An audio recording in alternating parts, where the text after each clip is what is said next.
The Charlie Kirk assassination suspect is hit with a wave of charges as chilling texts come to light. We're also going to be investigating anyone and everyone involved in that Discord chat. I'm Daily Wire Executive Editor John Bickley with Georgia Howe. It's Wednesday, September 17th. This is Morning Wire.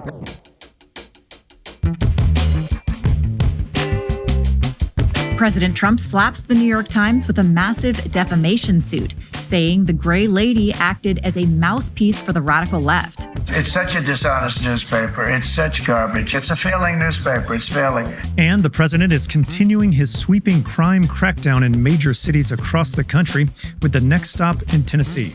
A person is 4 times more likely to be murdered in Memphis, Tennessee today than in Mexico City. And you know Mexico City is not a cakewalk. Thanks for waking up with Morning Wire. Stay tuned. We have the news you need to know. Fall is here, and with it comes cooler nights, heartier meals, and cravings for something warm and satisfying. That's where HelloFresh comes in, bringing you comforting, chef-designed recipes and fresh seasonal ingredients right to your door.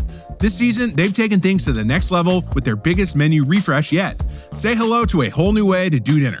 They're focusing on high-protein meals and veggie-packed recipes that include at least 2 different vegetables per dish, making it easier to eat greener without even trying. Personally, I love the high-protein meals, but what really got me is the high quality and how easy each meal is to prepare. And of course, I just mentioned their protein variations are awesome. We're talking steak and seafood recipes at no extra cost.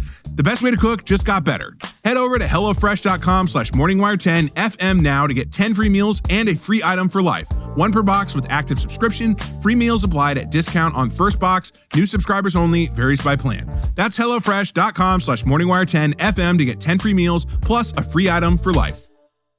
Charlie Kirk's alleged assassin was formally charged on Tuesday as the FBI vows to crack down on left-wing violence and prosecute anyone involved in the murder. Daily Wire senior editor Cabot Phillips is here to break down the latest developments. Hey, Cabot, so we saw the suspect appear in court yesterday. Let's start there. What did we see? Yeah, as expected, the 22-year-old Tyler Robinson was charged on 7 counts, including aggravated murder, felony discharge of a firearm, witness tampering, and obstruction of justice, among others. Utah County District Attorney Jeff Gray made clear again on Tuesday that Robinson had targeted Kirk for his political beliefs and announced that he would be seeking the death penalty. Remember, Utah is one of just a few states that still employs the firing squad. I am filing a notice of intent to seek the death penalty. I do not take this decision lightly, and it is a decision I have made independently as county attorney, based solely on the available evidence and circumstances and nature of the crime. At that press conference, prosecutors also released just chilling text messages between Robinson and his trans-identifying boyfriend, in which Robinson confessed to the crime, saying, quote, "I had hoped to keep this secret till I died of old age. I am sorry to involve you." When the roommate and boyfriend asks why he did it, Robinson responded, quote, "I had enough of his," that's Kirk's, "hatred. Some hate can't be negotiated out." Robinson then described how he was still near the crime scene, waiting for an opportunity to retrieve the rifle that he'd hidden in the woods. Later on, he referred to his father, saying, quote, "Since Trump got into office, he has been pretty diehard MAGA." And then in the final message, he urges the boyfriend to avoid talking to the police and delete their conversation. Robinson also appears to have confessed to a number of his friends on Discord, that's an online messaging app. Just 2 hours before he was taken into custody, he sent a message to that group saying, quote, "Hey guys, I have bad news for you all. It was me at UVU yesterday. I'm sorry for all of this." Now, another development yesterday, Robinson is not the only person facing charges because of this murder. Walk us through what happened with this other suspect. Right, so immediately after the shooting and all that chaos, 71-year-old George Zinn was carried away by police in handcuffs, sparking confusion that he was the actual shooter and that the shooter was in custody. But police clarified about an hour later that he was not the assassin and was being held on obstruction of justice charges. Well, we just learned that Zinn, a well-known far-left figure in the Utah community, approached an officer on scene and said, quote, "I shot him, now shoot me." But it was only at the police station that Zinn confessed he was not the shooter and was only trying to, quote, "draw attention from the real shooter," apparently to help him escape. FBI agents who later interviewed Zinn also discovered child sex abuse material on his phone. So he's now facing 4 additional charges in addition to that obstruction of justice charge. Alarming sequence of events there. So let's talk about the response from the DOJ, in particular, Pam Bondi. A lot of buzz about this yesterday. Tell us what happened there. Yeah, the Attorney General came out this week and vowed to crack down on what she called hate speech, which she says contributed to Kirk's killing. There's free speech and then there's hate speech. And there is no place, especially now, especially after what happened to Charlie in our society. We will absolutely target you, go after you if you are targeting anyone with hate speech. But it's worth noting there have been a number of conservative lawmakers and commentators who immediately pushed back on that move from the Attorney General. They argue that the right has been pushing back on these sorts of hate speech measures for decades now, and that the solution is not more government intervention on the First Amendment. And Bondi, for her part, seemingly did hear that criticism. She walked back her claims a bit on Tuesday, clarifying that, quote, hate speech that crosses the line into threats of violence is not protected by the First Amendment. It's a crime. For far too long, we've watched the radical left normalize threats, call for assassinations, and cheer on political violence. That era is over. Still a lot of people on the right alarmed by her comments there. Cabot, thanks so much for reporting. Absolutely. If you run a small business, you know there's nothing small about it. Even the smallest decisions can feel massive. That's where Shopify comes in. Shopify is the e-commerce platform behind millions of businesses around the world, from household names to brands that are just getting started. You can tackle all the important tasks all in one place, from inventory to payments to analytics and more. Even marketing becomes a breeze thanks to their built-in tools for running social media and email campaigns, helping you find new customers and keep them coming back. Plus, Shopify's global selling tools have you covered internationally in over 150 countries, and their award-winning point of sale connects your online and offline sales all in the same place.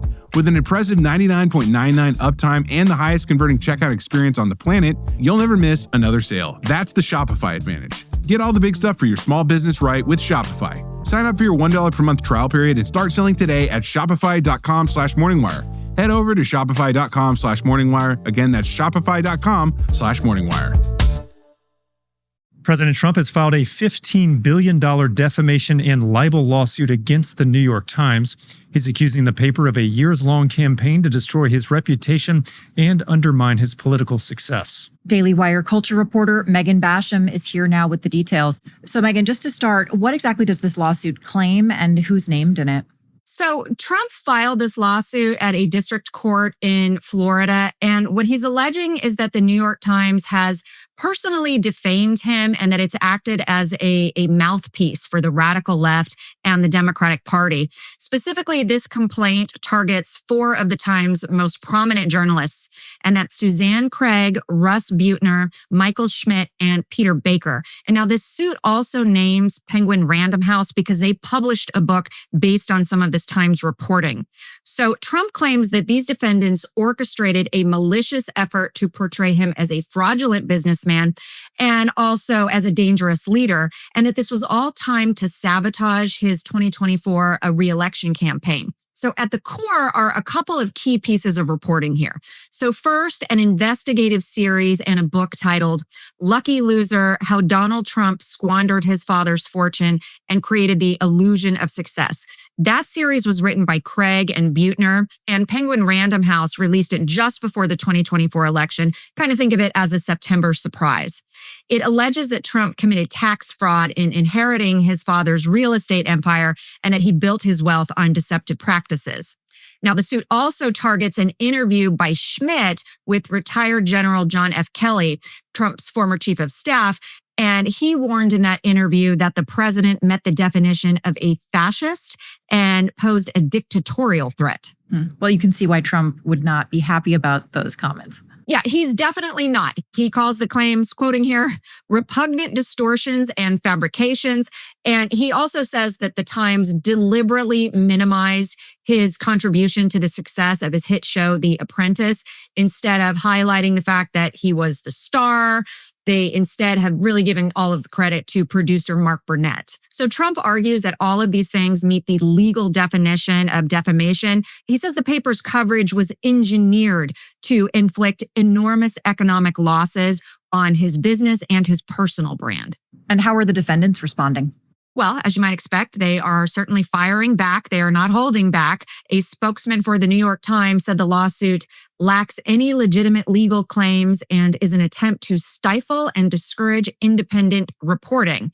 Penguin Random House is also out, similarly calling it meritless. And they argue that this lawsuit is part of an effort to stifle free reporting and the First Amendment in the U.S. Well, one thing that we should acknowledge is that lawsuits against the media are notoriously difficult just because there's such a high bar with the First Amendment. What are Trump's chances of success here? Yes, it definitely is a high bar, and you're already seeing a lot of legacy media outlets out there saying something similar. But I do think if you look at Trump's record, particularly with ABC and CBS and some similar lawsuits where he did find success, we can't count him out here. So when he sued ABC for defamation over comments that were made by anchor George Stephanopoulos, ABC did agree to pay $15 million to his presidential library, and Stephanopoulos was obligated to read a sort of apology on the air. But what Trump is going to have to do here is prove not just bias, but malice, meaning that the Times knowingly reported something that they knew was not true or that they had reckless disregard for the truth. A lot of conservatives, though, are out there saying that with the Times record, they don't actually think that's going to be that hard. They're pointing to the fact that just this week, the paper had to retract some claims it made about Charlie Kirk making anti-Semitic comments when, in fact, he was simply quoting those comments and went on to criticize them. So, a lot of conservatives pointing to things like that with the Times. Right. That was a very egregious error just then. Well, we'll be keeping an eye on where this suit goes. Megan, thanks for reporting. My pleasure. You know that nagging feeling about the doctor's appointment you've been putting off forever? Maybe it's a dentist cleaning that you're now 6 months overdue for, or the annual checkup that somehow turned into a 3-year gap. With Zocdoc, you can find and book the right doctor entirely online, and honestly, you'll probably have an appointment scheduled before the end of this ad. Finding the right doctor used to be such a hassle, but Zocdoc has really changed the game. Zocdoc is a free app and website where you can search and compare high-quality in-network doctors and click to instantly book an appointment. They've got over 100,000 doctors across every specialty you can think of: mental health, dental, primary care, urgent care, you name it. The best part is you can filter for exactly what matters. Doctors who take your insurance, are nearby, and have great ratings from real patients. Once you find someone who looks like a good fit, you can see their actual available slots and book instantly, no more phone tag. Stop putting off those doctor's appointments and go to Zocdoc.com/wire to find and instantly book a top-rated doctor today. That's ZocDoc.com/wire. Again, that's Zocdoc.com/wire today. President Trump has officially directed a crackdown on crime in Memphis, using a strategy similar to the one deployed in Washington, D.C. Here with the details is Daily Wire reporter Amanda Presta-Giacomo. Hey, Amanda. So Trump signed an order on Monday directing this new effort here in our home state, actually. What exactly will the feds be doing in Memphis? So the memo establishes the Memphis Safe Task Force. The objective there is going to be to end street and violent crime in Memphis to the greatest possible extent. And that'll be through hypervigilant policing, aggressive prosecution, and other efforts. There's going to be coordination between federal, state, and local officials, and a lot of federal agencies are going to be involved in this, and that includes the FBI, ATF, DOJ, HHS, HUD, Department of War, you name it. Long list there. Right. And, on this matter of National Guardsmen, Pete Hegseth is basically going to get the word from GOP Governor Bill Lee, and Guardsmen will stay there as long as the governor wants them to. Here's President Trump talking about the dire situation in Memphis. There were 249 murders, 429 rapes, 5,616 burglaries, and 12,522 violent assaults in just the last little while in 2024 and in pieces of 2025. This is all going to supplement Operation Viper. That's an FBI-led mission with a task force of federal, state, and local law enforcement meant to target violent offenders. Before Trump signed this memo, Operation Viper was responsible for hundreds of arrests, and Trump said at the signing that the recent decrease in crime in Memphis is actually because of this operation. Now, we know Governor Lee is on board with this. He was actually at the signing of this order. What about the locals? How do they feel about this? Well, Memphis Mayor Paul Young, he's a Democrat. He doesn't want the National Guard in his city, but he understands that this is not his call, and he said he will be working with authorities on this matter. As mayor, my goal is to make sure that if they are indeed coming, that we have an opportunity to drive some of the decisions around how they engage in our community. Some local Democrats have also expressed opposition to this intervention. But, that being said, there does seem to be a lot of support for this too. CBS recently spoke to some business owners in the area and reported that they welcome the National Guard and they're excited to see some changes. Here's one resident sharing her thoughts. And, it's just so dangerous that you can't get out of your car. You can't go to the grocery store. You can't go to the market or the service station. So, I want to see the crime stop. And if the National Guard is going to stop the crime, bring them out.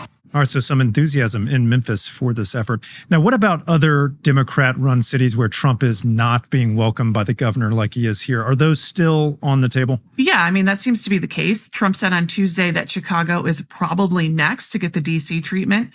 He said it's a great city and will be great again. He obviously made those comments despite opposition from both the Democrat governor, J.B. Pritzker, and the Democrat mayor, Brandon Johnson. Now, while Trump is determined to crack down on crime in these cities, he did mention on Friday that, him going into a Democrat-run place like D.C.